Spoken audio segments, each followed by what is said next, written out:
it's a war and it deserves to be over. The Yeah. war deserves to be over. And I might get a little teary on this one. Hello, and welcome to the Trip Sitting Podcast, where we explore what it means to be human. This week's guest is Willy T, who is a licensed psilocybin facilitator in the state of Oregon and founder of Trips Oregon, which is a licensed psilocybin facility center. So he can actually then administer that at his own place. On this conversation, we talk about what that process was like for him to actually get certified by the state of Oregon to become a legally licensed facilitator.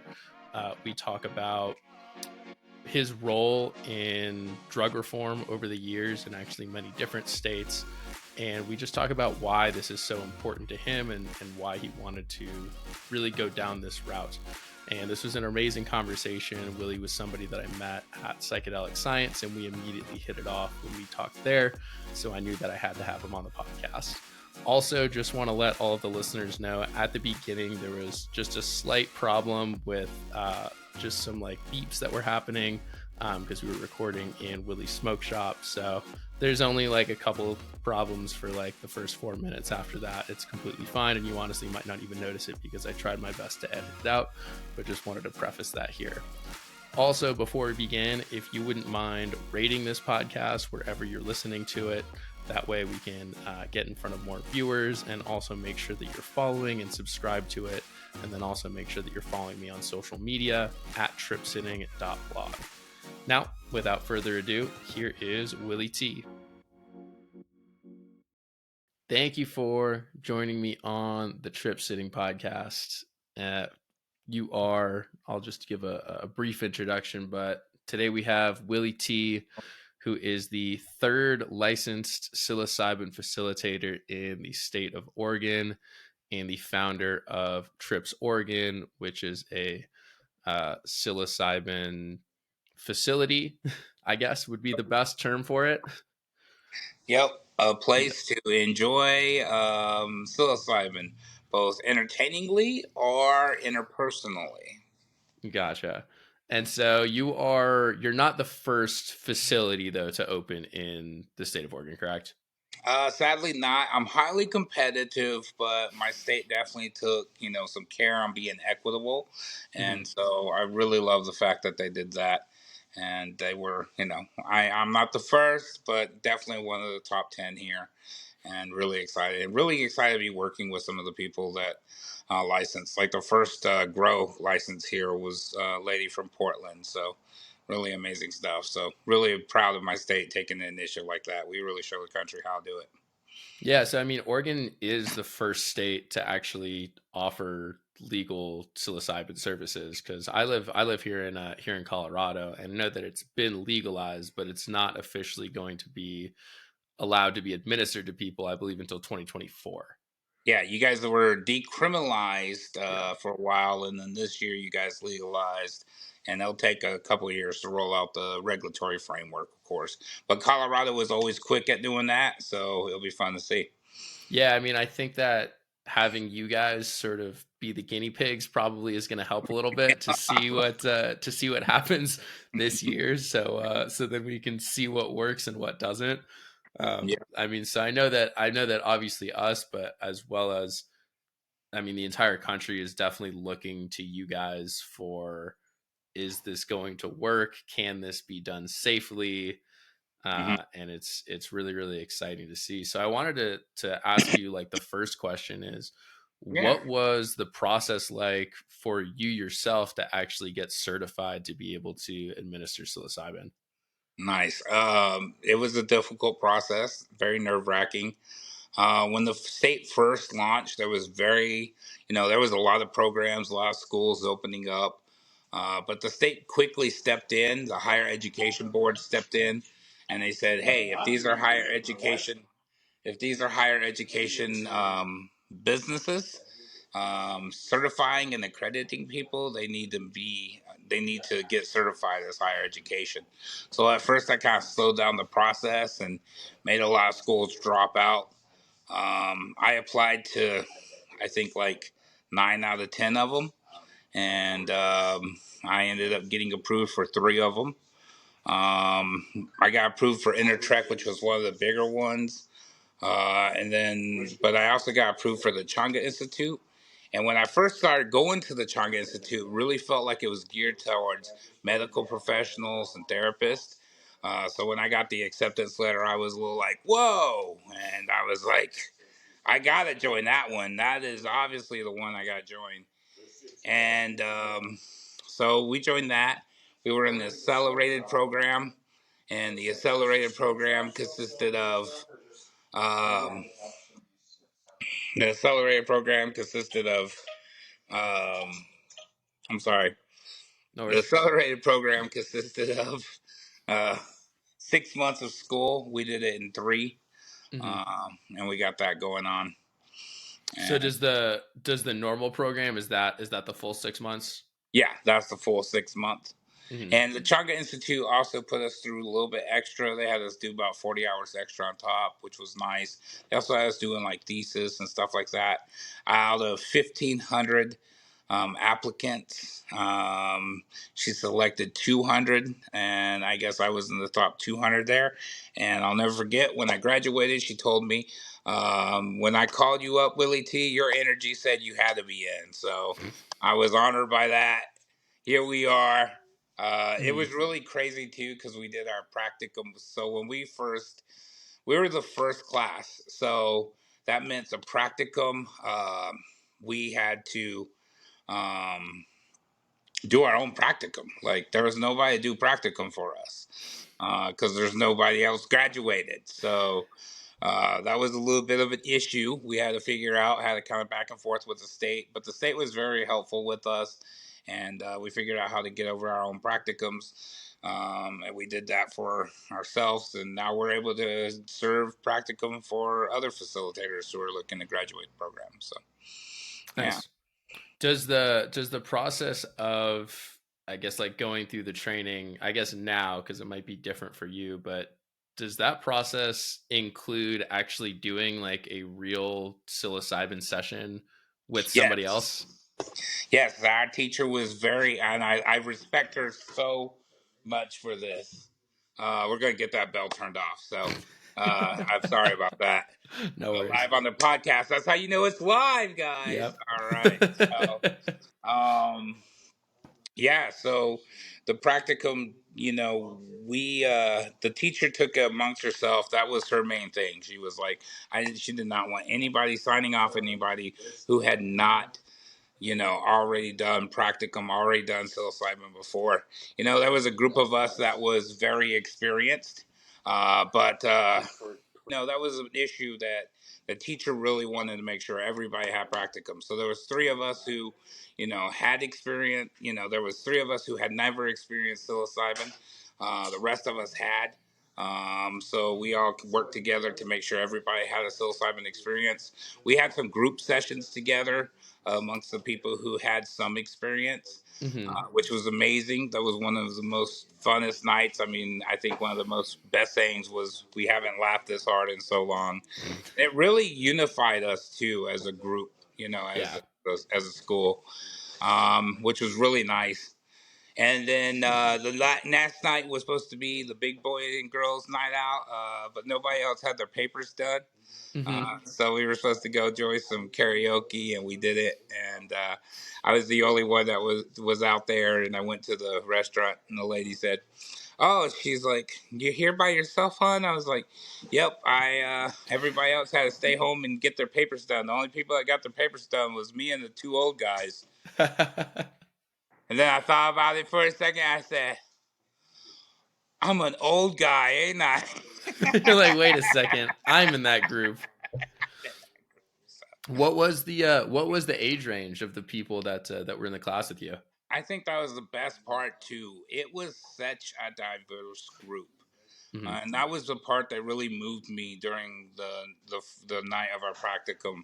Was that we were so many people from so many different walks of life and so many age groups, 21 up to 60.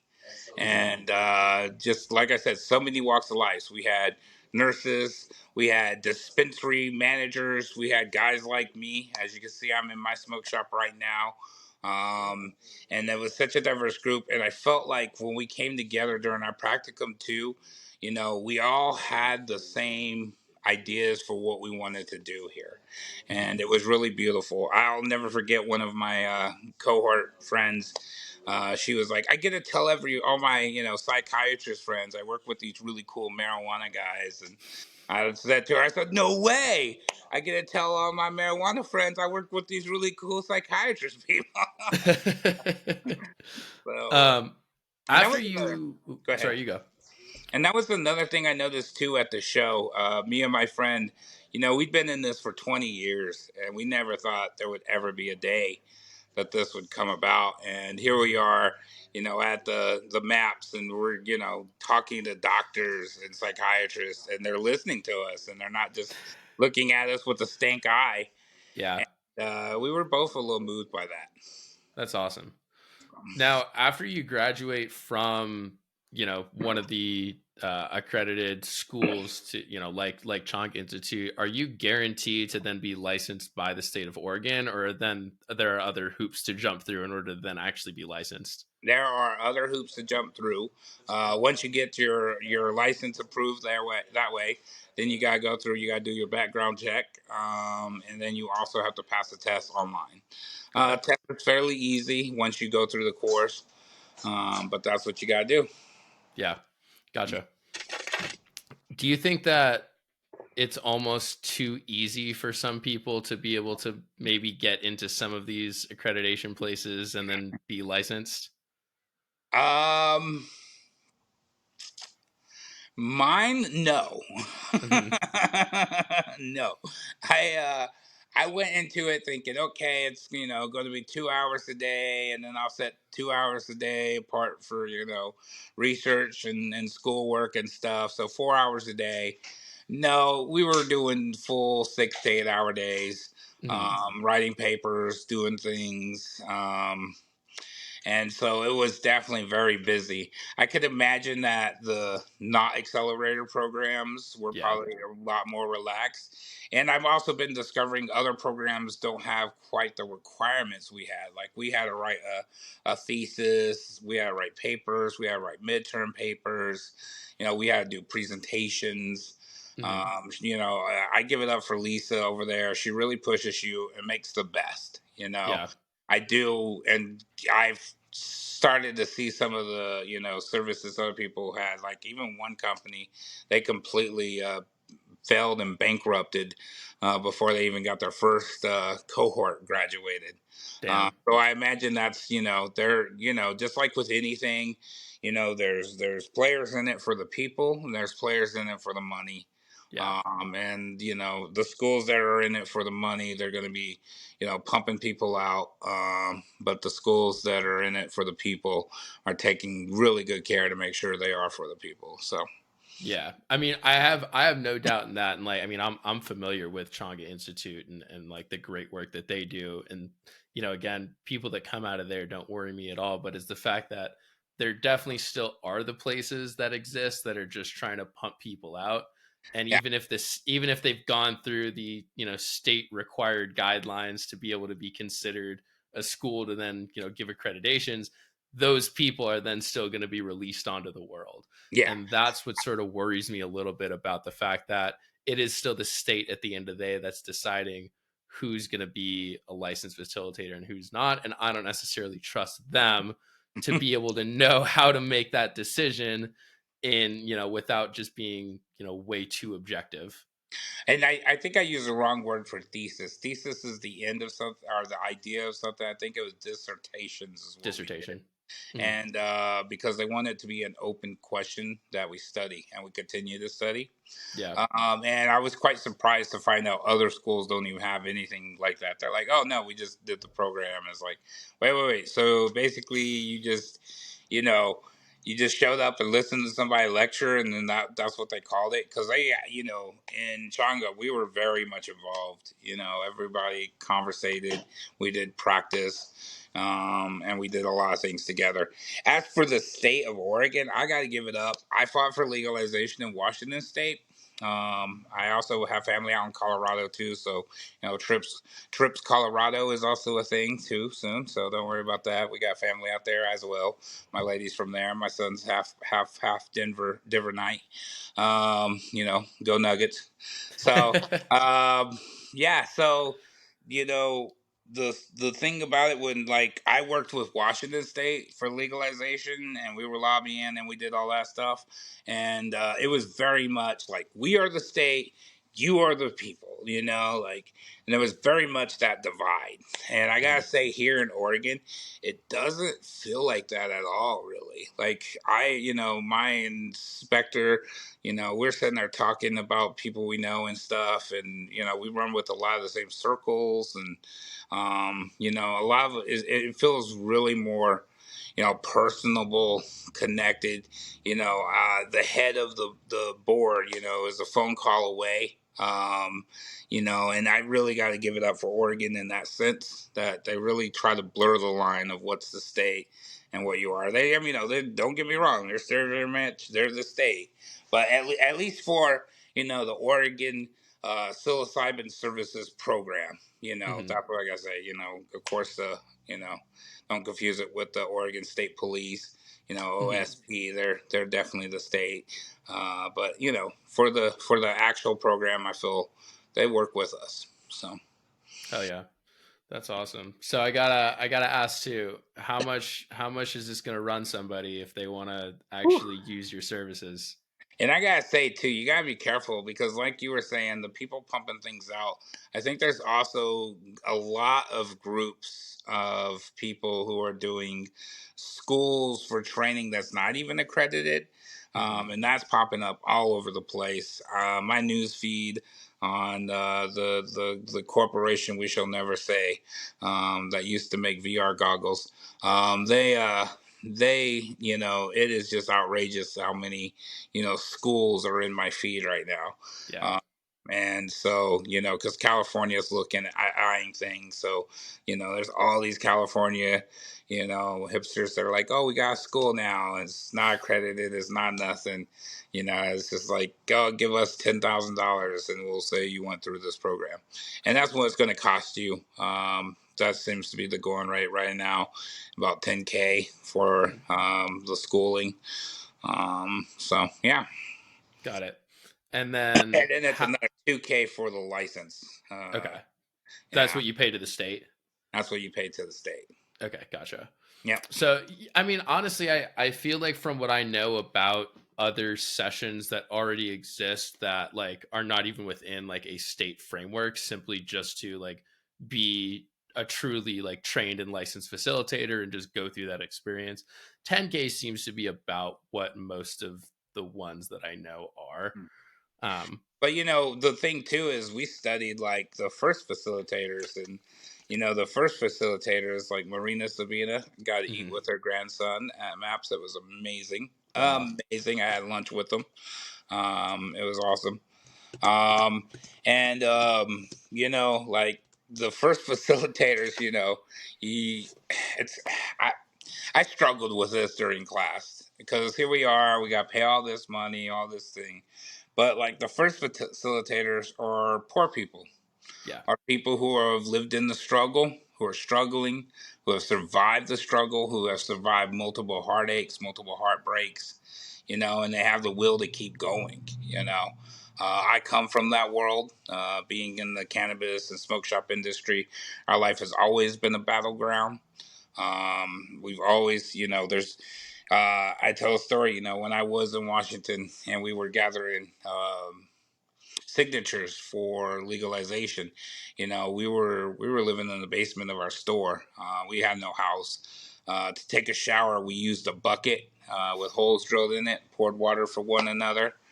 My boys will probably never forget that. But that's the type of struggle we were in. And I think too that when you come from those struggles, that really makes, that's where the first facilitators came from. Yeah. Marina Sabina had multiple husbands who were, passed away and killed. That guy in Argentina, the same story. And it's surviving is, and that's what makes. I think that's what helps us helps us be better facilitators as we survive so much so we can help people, you know, Yeah. survive and get over some things, you know? I think something that a lot of people don't understand when you tell a story like that is that, like, how hard you work and how much you struggled in order to be able to give cannabis to people, is that, like, oh, well, he was just doing all of these things just so he could sell drugs, and like just so he could, Now, see, trust me. live that life. Whereas like they don't like, why was it so important for you to be able to, again, collect those signatures in order to get cannabis legalized? Like, why was that so important to you? Well, and that was the kicker. That's the funny part was I was a drug dealer before that. Mhm. So, you know, I was shooting myself in my own foot. Like, like, and even back then, my friends were like, "Why are you fighting for legalization? This is stupid." Like, and that was the thing. I mean, when I was a drug dealer, I had a house, I had, cars, I had a house with a hot tubs that looked like the '70s. They had all the carpet around it. It was so crazy.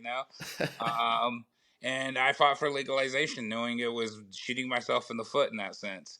I fought for legalization years after I quit hustling too, because I had decided my boys were just growing up. And the thing was, when you hustle every day, yeah, you might have that money.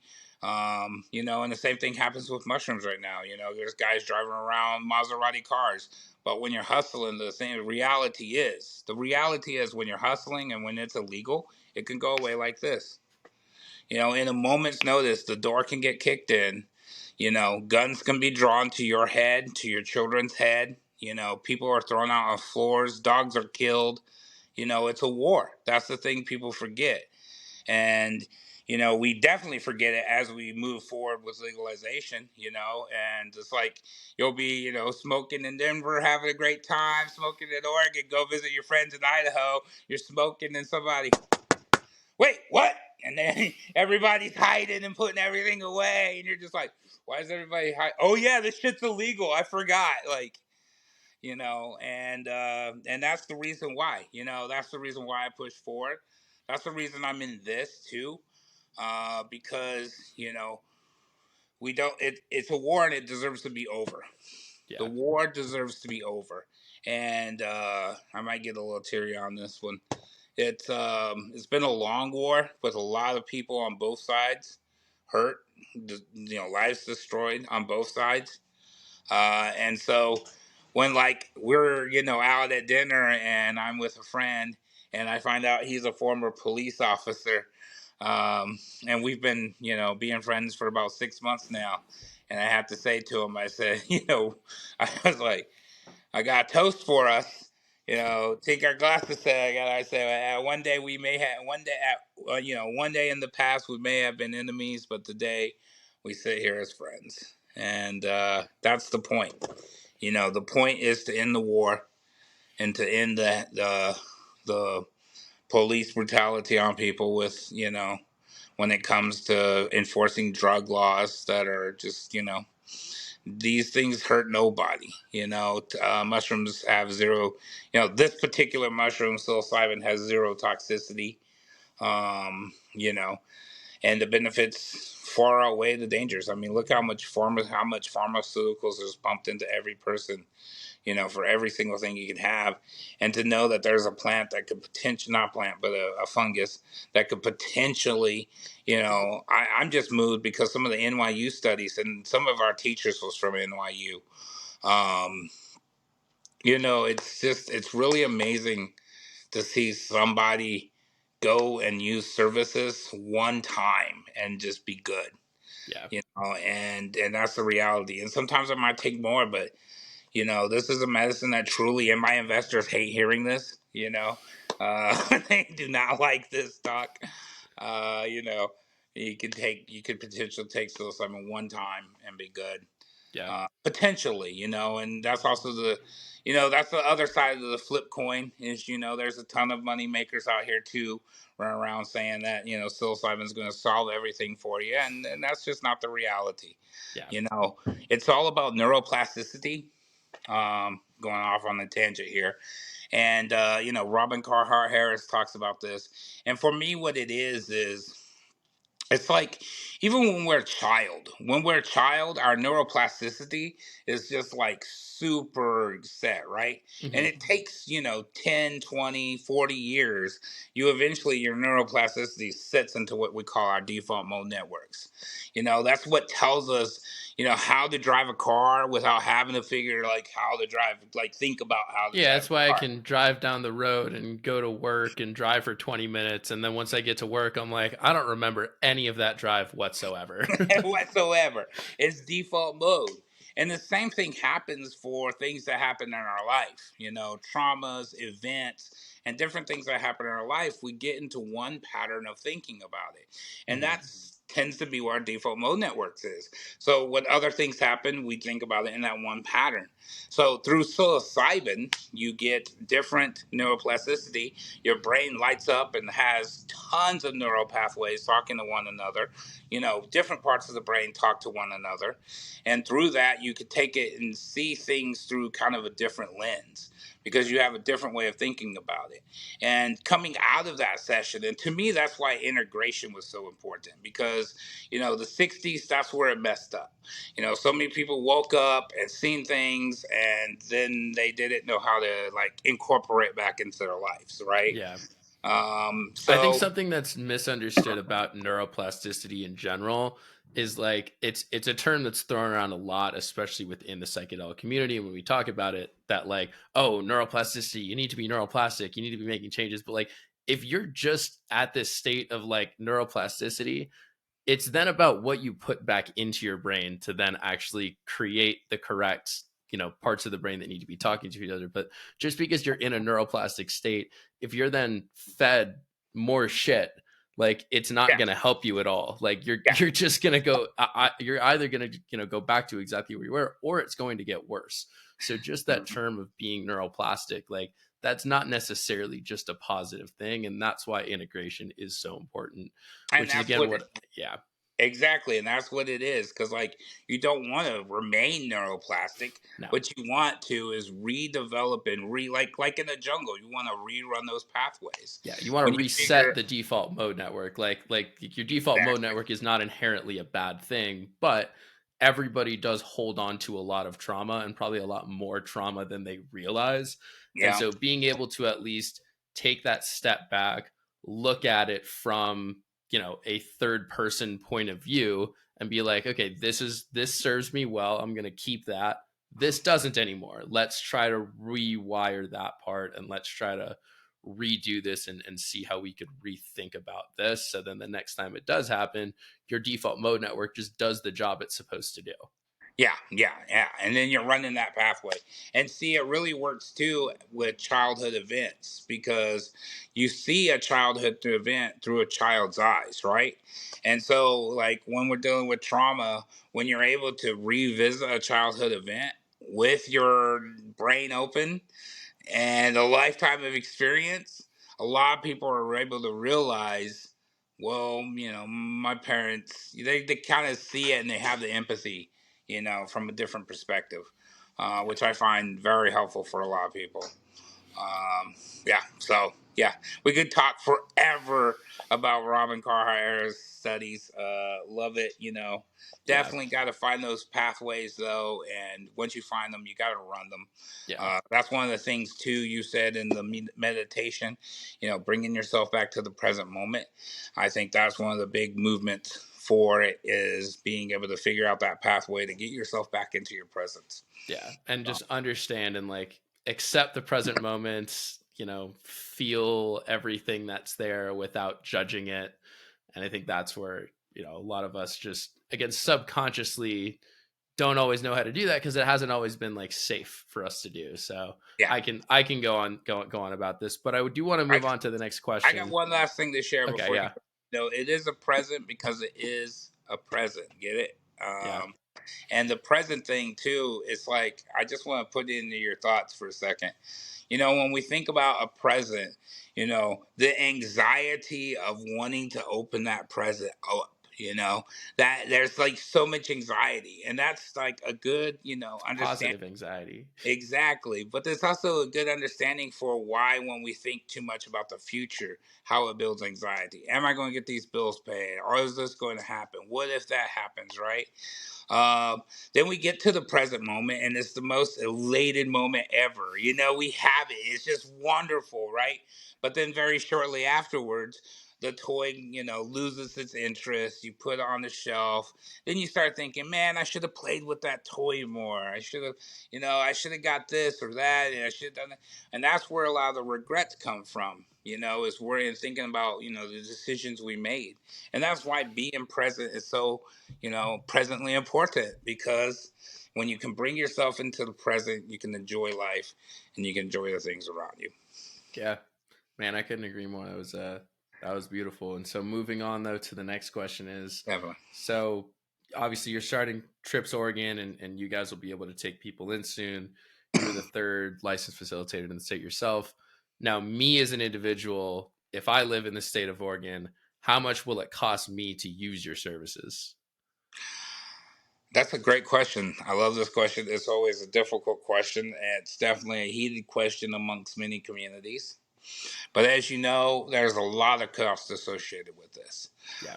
By the time it gets said and done, opening, licenses and regulatory fees is in the 40K. I don't make 40K a year.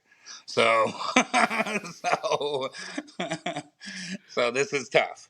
And so, and just, I'm going to say this, just like with everything, when you went to the dispensary the first day, when you went to the dispensary the first time after it first opened, eighth was $80.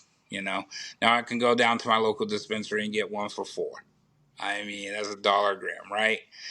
So the same is going to happen here. And two, I'd like to point out before answering this question is that this isn't meant for the guy who grows mushrooms. This is not meant for my people, who can walk down the street and get an eighth for $20. This is going to open up, and it's going to open up to a world of people who would have been terrified to do this, terrified to jump into this, scared of the repercussions of even being associated with this. So services start pretty high in the beginning. Our services are 3,500. And there's services that are even higher. And that's generally what a full blown session is. We have it worked into our system. We have the best equity plan in the state so far. And our equity plan is a 1-for-1. So for every person that comes through and can't afford the expensive services, then they're going to be able to afford one person like you, if you were Oregonian, a scholarship or up to 4 reduced rates. Yeah. So that's our game plan to do this. And in saying this too, I just want to point out that, the higher up classes, there's a lot of class things going on right now, and nobody ever actually calls it that. They always just say different words, but we're going to call it for what it is. There's a lot of class discussion, on who deserves what and what deserves what. And the people who can't afford these services, they're going to get them. There are lots of nonprofits. There are lots of programs coming up. We are running the Psilocybin Facilitators Association. We're a nonprofit that's going to be helping people get services who need them. And, we're going to help fund these things with services from people who can afford them. And there are people who can afford $15,000 services. And if they can afford those $15,000 services, and then those people can help 40, 50 people, then that's a good thing. And I think the message gets lost sometimes, in the conversation of how much is it going to cost, and then there's a lot of judgment based behind that. And cost is value. If the value to, and I've done things before where I just said it's on a donation basis and ended up getting more than originally asked for. Yeah. you know. And that's just how the system, that's how this system needs to unroll out. I know there's a lot of conversation about this, and a lot of people want to point fingers and do this, but it's like, what are you doing? Hmm. That's the real question. What are you doing? It's real easy to point a finger and say, I don't think they should do this, I don't think they should do that. But what are you doing? Are you helping anybody? Are you doing services for people? Yeah. Because at the end of all the day, I got a baby. He hungry. He gonna want some food. You know, we don't like taking showers with buckets. I like warm water. It's great. Yeah. Yeah. I like how you talked about, I mean, your nonprofit. What was the name of that again? Psychedelic Facilitators Fund, or Psilocybin so? Facilitators Association. Got it. Yeah, and we're But gonna be like, working. so Go yeah, ahead. I mean, I like how you talk about them, and I know that there are some others as well. I'm curious if is the state of Oregon themselves doing anything to try to provide access to people that might not be able to afford it, or is it really just up to you guys to try to make that a reality? I love your questions, man. You got some good ones. So I currently, at this moment, I don't believe they are. I don't think that's a permanent situation for them, though. I think, as with anything with the state, it takes, it takes forever to get all the chickens moving forward, right? Yeah. But um, I definitely have some quarrels with, the state being like, I'm glad that my equity plan was one of the best read. Um, I wrote it before we did our equity plans in school, so that was the easiest paper I had to turn in because I already did mine, so that was Nice. great. Um, and I definitely kind of was a little bit argumentative about it in the beginning. The state's just kind of like, "Hey, we want to be equitable. We're not really going to do anything to be equitable, but, but but but we want to plant this in your mind we so want to then make sure you do you're." something. Yeah, exactly. But they do have some programs like if you are like on Oregon Health Program, you can get most of your license fees cut in half. But I have been asking about this, and no one could quite give me an answer of the process to do this. So I've opted not to go through that process just because I know it's imperative that I'm in, Yeah. top 10 status here, Do you especially know of right. any insurance that will, like, that you guys are allowed to like accept, or that acknowledge you guys as having any sort of medical value? That's a long one coming. I don't think any insurance programs are going to. I mean, that. And my friend Jeanette, she talks well about this. Those programs are set. Those programs are a money making program. You have two big books that diagnose everything. you know Insurance companies have to roll through those books and then find the particular thing that you're diagnosed with so that they could charge the insurance company so that could be commerce. It's all money. It's Yeah. all, I got it right there on my hand. That's all money situations. And so when it comes to something like psilocybin, especially something where we're not necessarily therapy, we are services. It's hard to link those things together, and if it's hard to link those things together, and for big corporations like big insurance companies to make money off of it, they're probably not going to do it because they can make more money off of giving you a pill. Yeah. It's easier. There's no questions, no liabilities. Give you a pill, give you another one, give you a pill to interact that pill, and then another pill to The interact that one. interesting thing to me is that for the insurance companies, I feel like if they haven't figured it out yet, but they should hopefully be able to figure it out soon, that it's probably going to be more cost effective to use psilocybin because you might only need one of those a year. Whereas if you're on SSRIs, you're taking the SSRIs for 10, 15 years. I mean, for the rest of your life potentially. Yeah, And so they're paying that every single month for the but rest of your life. that's the point. They're paying it. Somebody's making money in their Yeah. group. They're making money, and that's why they opt in for, you know, The art of war. It opens up with this conversation. There's a doctor, and everybody's talking about his brother because they all think his brother's a better doctor. And the doctor says, "Yeah, see, I deal with the wounds before they become infected. My brother, he lets them become infected, and he so everybody sees him working, and everybody sees him curing. So everybody thinks he's the great doctor, but the better doctor is the other guy who never lets the wounds get infected, never lets Yep. it go that far, you know. And sadly, that's a discussion for another day. I got a lot of Hmm. love from my state of Oregon, but we'll have another discussion some other day about what my feelings on the whole system of pharmaceuticals and our government. So, Yeah. Now I know that we're getting to the end of our time here. I'm curious, do you have like a little bit extra time if I want to ask you one more question before we go, oh or yeah. cool, man. So I wanted to ask, what is the role that you are actually playing when you are facilitating somebody's experience with psilocybin? Are you talking to them like a therapist, or are you really just there to make So sure we nothing goes on, or like how active of a role are you taking?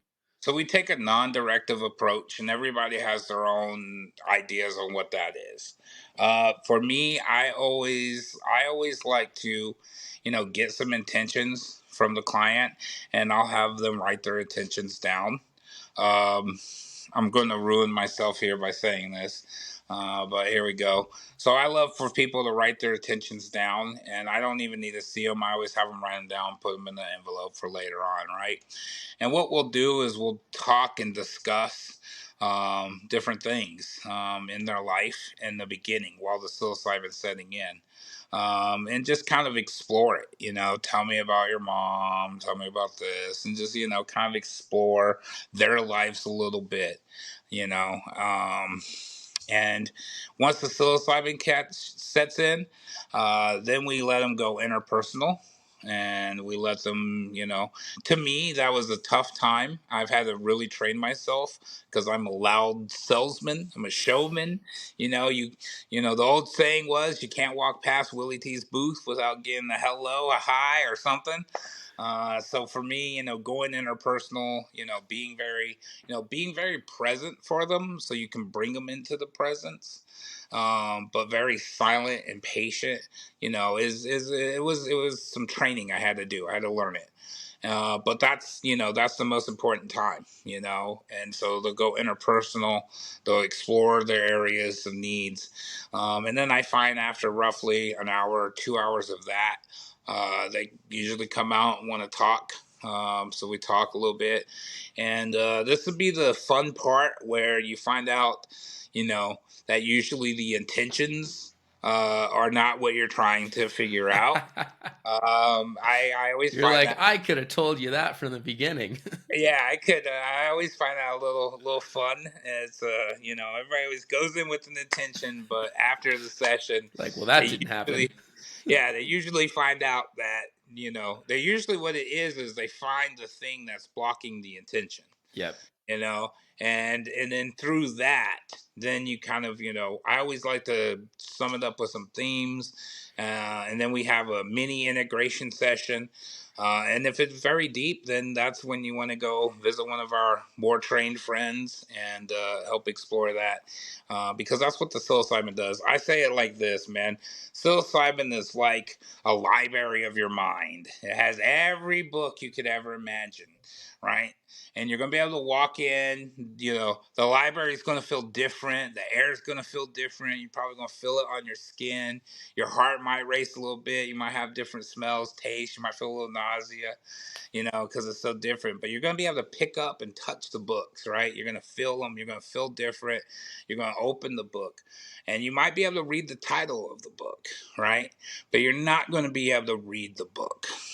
So, but once you know what the title of the book is after the session, during the integration session, then you could start reading the book and figuring out how that affected your life and how you can make the changes to change your life. Yeah.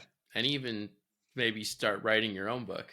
Yeah, yeah, exactly. Write your own book, rewrite the book, rewrite the. I am always impressed And I think this was it, because first I was doing interviews with people when this first started. I was working on a media company, and I would do interviews, and I just thought it was just I found like a consistent message that every single person usually found empathy for somebody in their lives, and that seems to be a very true theme, especially when you go back and explore, you know, your childhood through the eyes of now being a father, Yeah. and you're able to see your father or your mom, and instead of seeing the situation through a child's eyes, where they're your heroes, they're unstoppable, whatever, right? But now you're able to see the situation through, a lifetime of struggle, a lifetime that you've been through, and realizing all the sacrifices your parents made and all the things that your parents did to make you here, and a lot of people, even some of the worst situations, people can find the smallest bit of empathy for that, and that usually helps a lot. Yeah. Well, Willie, I want to thank you so much for being here. Before we go, is there one last thing that you would like to tell any of the listeners or promote or anything like that? Yes, I want to base my, my dissertation is on balancing your ego and your empathy. In the beginning, when I started to do the paper, my thoughts were destroying your ego, much like anybody in our field says. We even used to joke about getting a giant Gatling gun with ego Nerf darts and shooting them at people for fun, to get people's attention about how to kill their egos. But through my studies and through understanding how ego, empathy, and economics worked, I realized that it's more about balancing the three, balancing your ego and your empathy, to being a better person. And that's, I think, in finding that balance in that area, you can find your balance in life a lot better. And I hope that that is the message that people go on. Plus, check me out, tripsoregon.com. If you want to come get a session, I got you. We do both fun sessions and interpersonal sessions. So, shameless advertisement there. Of course. Willie T, thank you so much. It was fucking great meeting you at Psychedelic Science. And I'm blessed that you wanted to come on the podcast and share everything with us. Yeah, thanks for having me. And it's been an amazing day. Much love, brother. Thank you again to everybody for listening, and thank you again to Willie T for coming on the podcast and sharing your story with us. Now, one last promo for everybody here. Be sure that you're subscribed to the podcast, obviously, and then also if you're interested in getting a really, really short newsletter every Monday, just about 3 things that happened to me that I might have learned from or that caught my attention over the past week, make sure you're subscribed to my newsletter, Trippy Mondays. You can go to my website, tripsitting.blog, and that is where you can go and subscribe to that. Thanks again, and we'll see you next week.